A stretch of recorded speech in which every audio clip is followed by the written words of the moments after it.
കൊല്ലംകാരുടെ സ്നേഹം ഇങ്ങനെ ഞങ്ങൾ അനുഭവിച്ചുകൊണ്ടിരിക്കുകയാണ്. ചിന്നു, നമ്മൾ കാണുമ്പോൾ അതാ ഇങ്ങനെ ഇരുന്ന സാധനമാണിതാ ഇപ്പൊ ഇങ്ങനെ ഇരിക്കണേ. ഇങ്ങനെ ഇരുന്ന സാധനം ഇപ്പൊ ഇനി ബാക്കിയുള്ള ഫോട്ടോ. ഓ, അതായത് ഇവന്റെ സുന്ദരനായിട്ടുള്ള ഇപ്പോഴത്തെ ലേറ്റസ്റ്റ് രൂപം കൂടെ. ഓ, എന്തൊരു വ്യക്തി. ഡേ 4 ചോദിച്ചോ ഇയാളോട്, എണ്ണം ചോദിച്ചോ? പക്ഷെ ഞാൻ പറയണ്ടേ,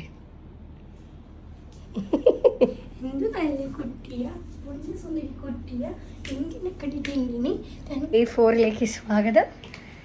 കൊല്ലംകാരുടെ സ്നേഹം ഇങ്ങനെ ഞങ്ങൾ അനുഭവിച്ചുകൊണ്ടിരിക്കുകയാണ്. അപ്പോൾ ഇന്ന് 4ാമത്തെ ദിവസമായിട്ട് അടുത്ത നമ്മുടെ വീടിനടുത്ത് പാലക്കാടുള്ള നമ്മുടെ സ്വന്തം ആളുകൾ ഇതാ കാണാൻ പോകുന്നു. ഉണ്ടായിരുന്നു ഒരു പാലക്കാട്, ഇപ്പോൾ കൊല്ലത്താണ്. ഞങ്ങൾ ഇവിടെ ഉണ്ടെന്നുള്ള വാട്സാപ്പ് സ്റ്റാറ്റസ് കണ്ടിട്ട് വിളിച്ചതാണ്. ഇപ്പം കാണാൻ പോകണം. കോളേജിൽ പോവും അല്ല.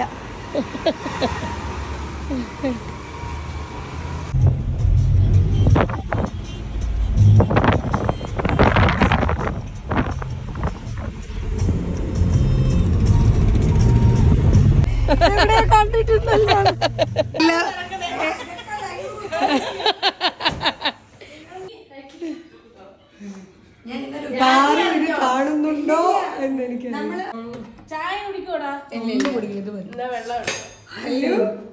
ഒരു സംയമനമൊക്കെ വേണം, ഒന്നും പറയാൻ പറ്റില്ല. ശരി.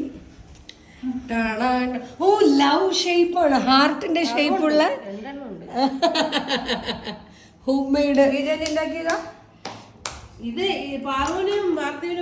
അങ്ങനെ സ്നേഹോഷ്മളമായി ഭക്ഷണത്തിന് ശേഷം ഷീജാൻ്റെ ഉണ്ടാക്കിയ super hit home made cake കഴിക്കും, പാക്ക് ചെയ്യും, പാഴ്സൽ ചെയ്യും ചെയ്തിട്ട് അന്നത്തെ ദിവസത്തിന്റെ പകുതി ദിനം അവിടെ ചിലവഴിച്ച് ഞങ്ങൾ ഇതായ യാത്രയാകുന്നു.